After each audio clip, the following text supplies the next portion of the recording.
रब्बिल आलमीन वस्सलातु वस्सलामु अला सय्यिदिल मुरसलीन अम्मा बाद फ़अऊज़ु बिल्लाहि मिनश शैतानिर रजीम बिस्मिल्लाहिर रहमानिर रहीम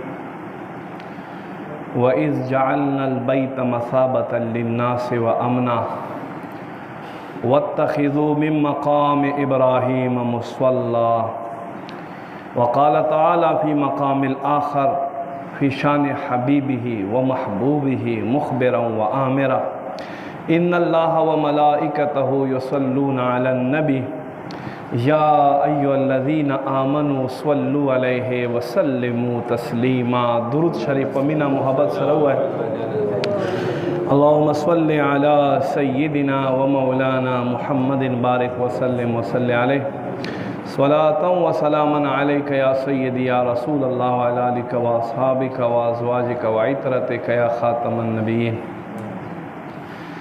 गिरामी क़दर मशरानो कशरानो नौजवानानो ज़मा मुअज़्ज़ज़ व मुसलमानानो तासु टोलो ते ज़ खुश आमदीद हर कले व अस्सलामु अलैकुम व रहमतुल्लाहि व बरकातुहू। जुमे बाबरकत सातुन दी दा मसला ज़द कई कला हम छे इमाम प मिंबर बांदे कीनी नो दा नफलो ने तड़ल मकरूह दे वले मा तरफ तगोरे छे दा नफल आहर ज़य कीगी खुदा आलिम लखले न मरगलरे जवाहरात दा बल्जी के न मिलावेगी तबकोर के जा नमाज खोर के मुंजबो के कुछ दा कम खबर तो यो आलिम लखले न और आत प जा नमाज खोरावलो के ताता न मिलावेगी। नो इल्म दीन रे ज़रूरी दे कोशिश कवे प तवज्जो सरा अवलनी सब कोशिश कवे अवल न तर अखीर पोरे ज़मादा ख्वास्ते सच वौरे पजड़ गोल दस्ता के ज़ेवर कवे और कम अज़ कम पदे जुमला बयान की वो मसला खुदा से ज़दक़े छि यो सलूर पिंजो कसानो ते वर सवे इंशाअल्लाह दा हम ज़मून द बखने ज़रिया के दे शि अल्लाह अरहमुर राहिमीन दे।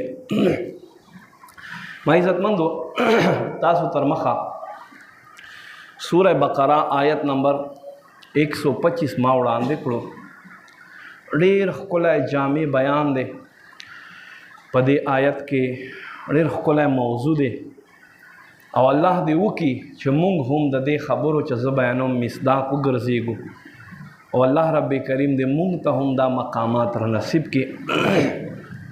माई इज़्ज़तमंदो अल्लाह रब्बे करीम सूरह बकरा आयत नंबर 125 के फरमाई व इज़ जअलनल बैत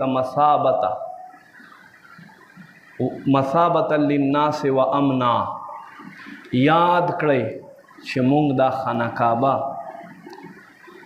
दाम द खल्क़ द गर्ज़दा ज़े और द अमन ज़े व गर्ज़ौल आयत दा युवई सशवा पदे बलक खबरी को इंशाअल्लाह और ब्या फरमाई वत्तख़िज़ू मिन मक़ाम इब्राहीम मुसल्ला तासुनी से मकाम द इब्राहीम ज़ैद मुंज़े व गर्ज़वई तासु पदे आयत के दुम रखुल खबरी दी च सदर तुआम वो कचेरे वक्त मुंग सरा वफा वकड़ा और ताब से पतवजो सरा वरे।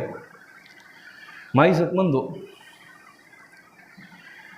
आयत तर्जमा तासु तमा उड़ान देखड़ा अल्लाह फरमाई मा दा ज़ैद खल्क़ द गर्ज़दा व गर्ज़वलो च दा खल्क़ पदे ख्वारा तावीगी कमुंगा ख्यालु को मुंस को दे मुंज दुनियावी फ़ायदे हम दे उखरवी फ़ायदे हम दे दुनियावी फ़ायदे दादी च सड़ा और सर विख्शी सुस्ती ख़त्मी की च मुंस कभी पास है बा कहने बा देना अलावा दुनियावी फ़ायदे दादी च रिज़्क़ और सर ज़्यादती की दुनियावी फ़ायदा शोकर उखरवी फ़ायदे हम दे दक्का से पमाल के दे ज़कात वर्को दुनियावी फ़ायदे हम दे उखरवी फ़ायदे हम दे दुनियावी फ़ायदे ऐसा शायदी दुनियावी फ़ायदे दादी चता तकम तावान कम नुकसान रा से दो आबदे प वजह सरा बच से स्ता माल ब पाकशी अल्लाह फरमाई वयुरबि सदक़ात हलाल रिज़्क़ अल्लाह ज़्यातवी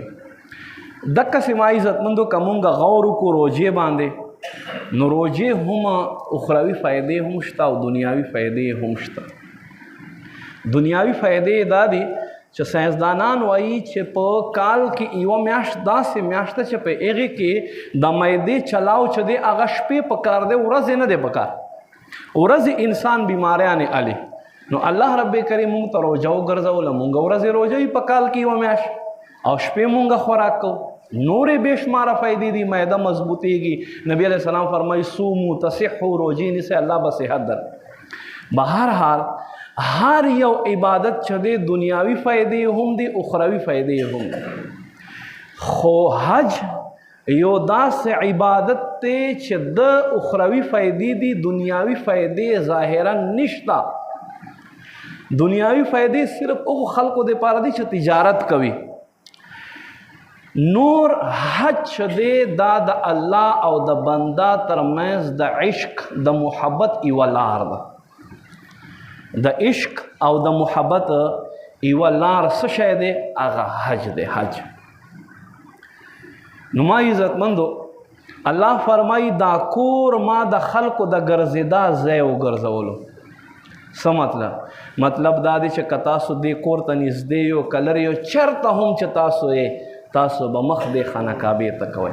تر دې پورې چې ژوندي خو یو چې چېرته یې مخ به کوئ، خو چې مړه شئ چېرته هم تاسو مړه شئ نو چې مړه هم شئ بیا به هم تاسو مخ کمې خوا ته کوئ؟ خانه کعبې طرف ته بیا کوئ. دا د دې آیت مصداق دی چې تاسو به خپل مخونه کمې خوا ته ګرځوئ؟ خانه کعبې طرف. الله دې وکړي چې زمونږ مخونه دې کعبې طرف ته همیشه قایم او دایمي. چې چا آمین نه ووایه دا دوه ځله ووایه آمین. نو ما عزتمندو الله فرمایي دا مونږ ځای وګرځولو د خلکو د ګرځېدا او د امن ځای. یاد لرئ کله راسي چې الله رب کریم دا خانه کعبې کور په فرشتو باندې جوړ کړی دی، د دې طواف ودرېدلی نه دی. تاسو لږ د خانه کعبې د تورې کوټې تصور وکئ چې زه ورخواته یم او طواف کوم. کله راسي چې دا کور الله جوړ کړی دی د دې طواف ودرېدلی نه دی. تر دې پورې تاریخ لیکي چې حجاج بن یوسف حضرت عبدالله بن زبیر سره کله جنگ کولو نو خانه کعبې ته کاڼي را غوزار کړه. په دې وخت کې خونریزي وه، مسلمان یو تر بله په جنگ سره ورغلی و. خو په دې وخت کې تاریخ لیکي چې یو اوښ و چې خپل سر یې پورته کړی و او خانه کعبې طواف یې کولو او تاوېدو را تاوېدو. دا یو داسې کور دی. کله چې مونځ شروع شي که نه خلک مونځ کوي نو بره فرشتې او مرغان چې دي په هوا کې د دې کور نه طواف کوي. فرشتې خو اینی ټایم دې کور نه طواف کوي. الله دې مونږ ته دې کور ته ګرځېدل را نصیب کړي. تر دې پورې دا یو داسې ځای دی چې حضرت سیدون خیرونی خولونی رحمت الله علیه فرمایي د خواته څه کسان راغو چې صاحبه څه خلک داسې دي یوې قبیلې سره جنګ و، د قبیلې سړی ونیولو مړ یې کړو ویې سېزلو. خو هغه سړی چې څومره دوی اور کېږدوي، اور خو سړی هر شی سوځوي که نه، خو هغه ته مونږ ګورو چې د بدن ښکلی کېږي، هغه بدن ښکلی کېږي، ګورو دا بدن یې ښایسته کېږي. د دې وجه څه دی؟ وایي د دې وجه دا دی ما ته داسې ښکارېږي دا راته وایي چې دغه سړي په دنیا کې څو حجونه کړي وو. وایي ده خو 3 حجونه کړي وو. وایي یو حج دی ورته فرمایي خولاني رحمت الله علیه چې یو حج د وکړو د الله فرض ادا کړو، دویم حج د وکړو نو الله ته د قرض ورکړو، او دریم حج چې د وکړو د دې خپل بدن یو ویښته حفاظت د په دې سره وکړو. دا خو دنیا اور دی، زه وایم که دا سړی تاسو آخرت اور ته واچوئ د ده بدن به داسې صحیح او سلامت وي. نو چې یو سړی د کعبې نه تاو را تاو شي او بیا طواف نه بعد راشي زمزم وسکي، د هغې به څه خوند دی؟ حقیقت کې د دې خوند پته اخ سړي ته لګي چې څوک له دې کور نه تاو شوی را تاو شوی وي، چا ته پته لګېدلې. نو یاد لرئ نبی پاک صلی الله علیه و آله وسلم فرمایي په جمله عباداتو کې، په جمله عملونه کې کم یو عمل، کم یو داسې عبادت دی چې له هغه نه بل غوره عبادت نشته. सो कोई कुर्बान या रसूल अल्लाह मुझ दे, सो कोई रोजा दा, सो कोई ज़कात दे। अल्लाह मु फरमाई ला ज़दर तखैमा से शह दे अल्लाह रब करीम सरा खालिस मुहब्बत कवल लदेन बल घट इबादत निश्त दे। मा इज़्ज़तमंदो कलच दे कोर तकमील वशो, दा कोर जोड़ शो, अल्लाह रब करीम हज़रत इब्राहीम अलैहिस्सलाम तो फरमायल हज ऐलानों का हज ऐलान पसो वकड़ो दलता दुआ कहानी दी दे खाना काबे के दुआ कहानी दी दुआ कहानी यौ हजर असवद दे यौ मकाम इब्राहीम दे। दा हजर असवद च दे दा जन्नती कान है, मकाम इब्राहीम कम कान है दे दाहुम जन्नती कान है। और हुजूर नबी पाक सल्लल्लाहु अलैहि वसल्लम हजर असवद मुतल्लिक फरमाई दा ज़क तोड़ दे